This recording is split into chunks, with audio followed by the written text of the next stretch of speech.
Trading has closed on the 21st of July, 2023.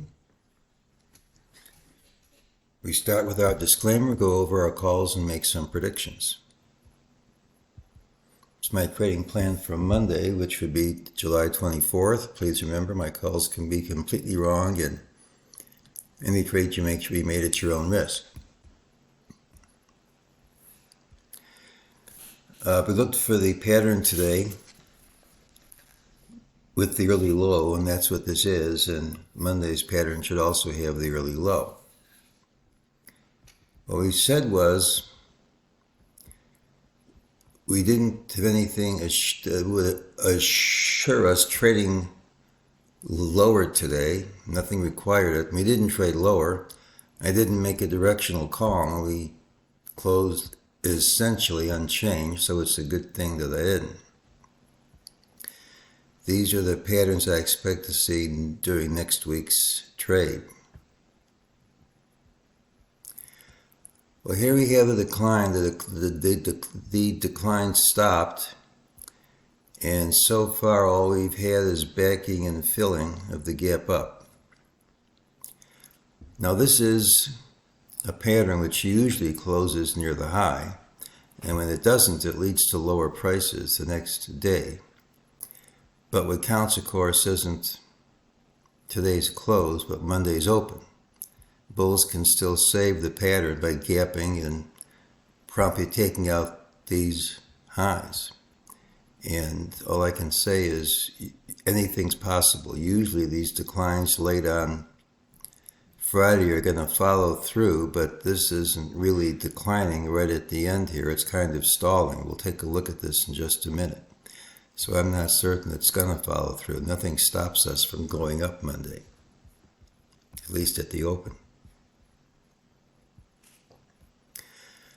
Well, during the day, MEJT said this rally wasn't for keeps. It was false. Price would retrace. It said this drop wasn't the real thing. It was false. Price would retrace, and that's already played out. Now we're in the area where DeMark called for a top, but again, it just says that you're overextended. You can work out the overextended condition in terms of time by consolidating rather than in terms of price by dropping, and the longer you go without dropping, the greater the chance you're going to work out of the overextended condition by consolidating in time rather than dropping in price. That hasn't happened yet, though.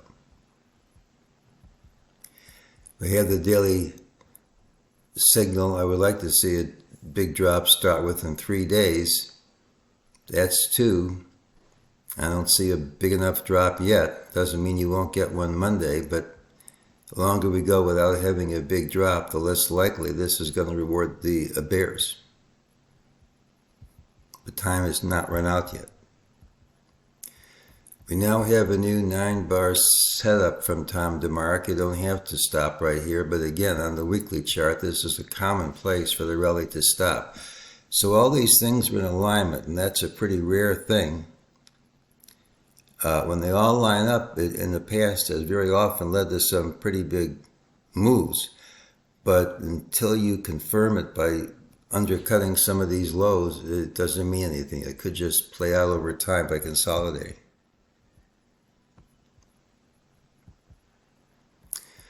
We still have this trend line. It stopped right there, but I'm still not seeing a drop. Doesn't mean I won't.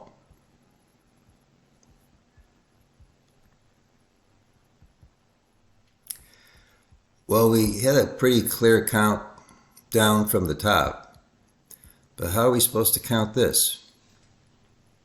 I don't really see a perfect count. I mean, you could say there was an ABC and we're going to start collapsing here, but is this an impulse that looks anywhere near like this impulse? It certainly isn't yet. And what's this business going on? Let's see how we can count this. I'm not claiming what I came up with is the only count.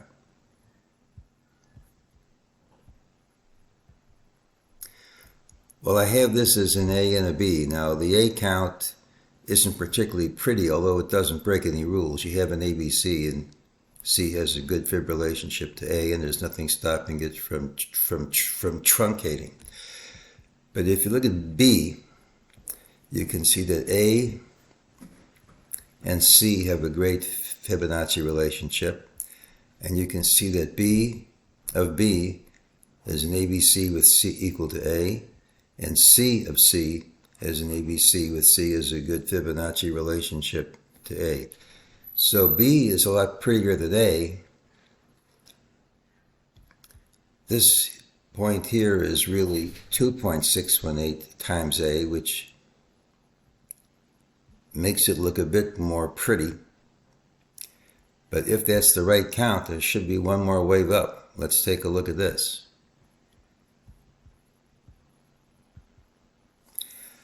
I think if you look at this last leg down, it's at least possible to count this as an ending diagonal triangle on the 1 minute chart. Doesn't make it the right count, but I mean, that's 3 waves, 3 waves, 3 waves, 3 waves, and then 3 waves. I mean, if that's right, you're going to gap up, and the target's going to be to overtake the origin, which is in the 45.50s.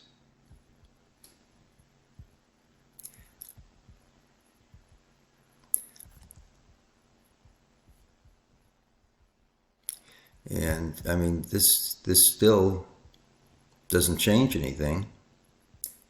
I thought I had another chart there, but I guess I erased it. Anyway, so if this is backing and filling, and that's the right count, we can gap up here one more time.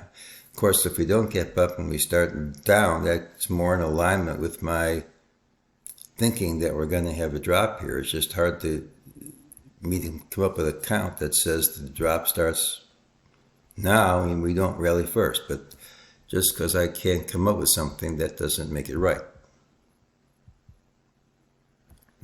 Monday's pattern has a early low. He could still gap up. Today's normally bullish pattern was big. Well, wasn't bullish. It was negative instead. And if that's maintained at Monday's open, we should see lower prices regardless of how we close.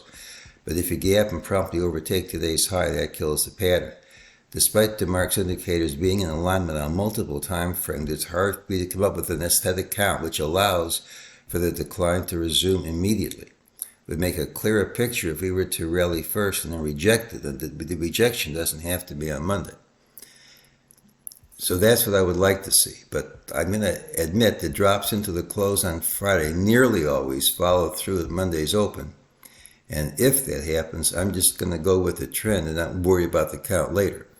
Just because I can't explain something with a count doesn't make me right. But I would like to see one more rally, but eventually I think we're going to break down, and it could be breaking down hard if the mark stuff is correct. Just remember, the longer we go without breaking down, the greater the chance we're going to work out of this condition by consolidation. I just don't think we're ready to have a huge up move from the technical condition that we're presently in. We have to have some kind of working out of this overextended condition first, either in terms of time or price.